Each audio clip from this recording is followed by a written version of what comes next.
নমস্কার বন্ধুরা, সোমাশ্রী কিচেনে আপনাদের সবাইকে স্বাগত। আশা করি সকলে ভালো আছেন।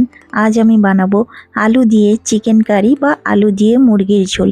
এই জন্য এখানে 1 কেজি চিকেন ভালো করে ধুয়ে পরিষ্কার করে নিয়েছি এবং এতে লবণ ও 1 ফালি লেবু রস দিয়ে ভালো করে ম্যারিনেট করে প্রায় 30 মিনিট মতো ঢাকা চাপা দিয়ে রেখে দেব।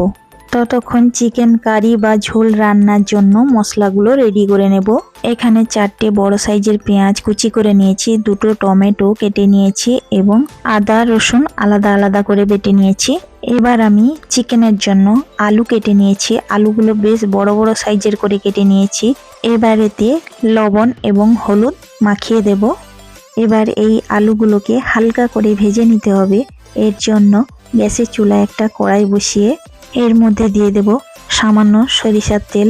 তেলটা গরম হয়ে এলে একে একে সব আলুগুলো দিয়ে খুন্তির সাহায্যে হালকাভাবে নাড়াচাড়া করে মিডিয়াম আঁচে আলুগুলো ভেজে তেল ঝরিয়ে তুলে নেব।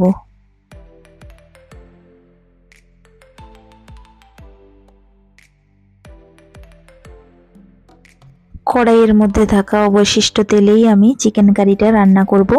এরপর আমি এখানে নিয়েছি দারচিনি, গোটা এলাচ, শুকনো লঙ্কা, তেজপাতা, গোটা জিরে। এবার এগুলি গরম তেলে ফোড়নে দিয়ে দেব সামান্য চিনি।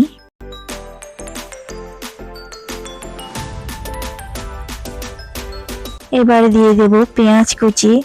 পেঁয়াজটা হালকা ভাজা ভাজা হয়ে এলে বা নরম হয়ে এলে এর মধ্যে দিয়ে দেব আগে থেকে বেটে রাখা রসুন। মিডিয়াম আঁচে পেঁয়াজ ও রসুন ভালো করে কষিয়ে নিতে হবে। এরপর দিয়ে দেব আদা বাটা। আদা বাটা দিয়ে মশলাগুলো একসঙ্গে ভালোভাবে নাড়াচাড়া করে নিতে হবে, না হলে মশলাগুলো কড়াইয়ের তলায় বসে যেতে পারে। তো এইভাবে 2-3 মিনিট ধরে রান্না করলে আদা রসুনের কাঁচা গন্ধটা চলে যাবে। এরপর একে একে টমেটো কুচি, লঙ্কার গুঁড়ো, হলুদ গুঁড়ো, সামান্য পরিমাণ জল দিয়ে মশলাগুলো ভালো করে কষিয়ে নেব।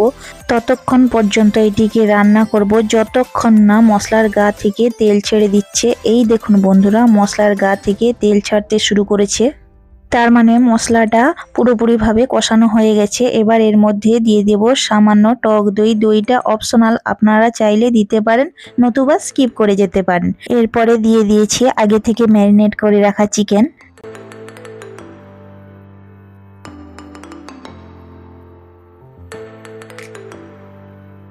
এবার এর মধ্যে দিয়ে দেব পরিমাণ মতো লবণ। এবার চিকেনগুলো 5-7 মিনিট ধরে খুন্তির সাহায্যে নাড়াচাড়া করে রান্না করতে করতে একটা সময় চিকেন থেকে জলটা পুরো টেনে যাবে।